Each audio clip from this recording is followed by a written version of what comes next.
Хайо біріншілем. Сіздермен бірге мен Лимон. Достар, бүгін мен сендерге Among Us деген ойын туралы айтатын боламын. Ал ендеше кеттік. Бұл ойында 10 немесе одан да аз адамдар ойнайды. Оның ішінде бір маньяк, яғни предатель болады. Ол адамдарды өлтіріп, жеңіске жеткісі келеді. Осы ойынды ойнайтындар ғана түсінеді.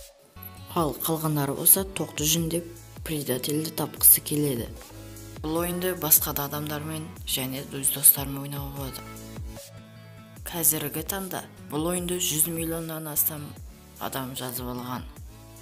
Достар, осы ойын жазылған келсе ссылка описаниеде. Басқа тағы не айтайын, жалпы бұл ойын өте қызықты ойын. Сіздерге жазып алуды ұсынамын.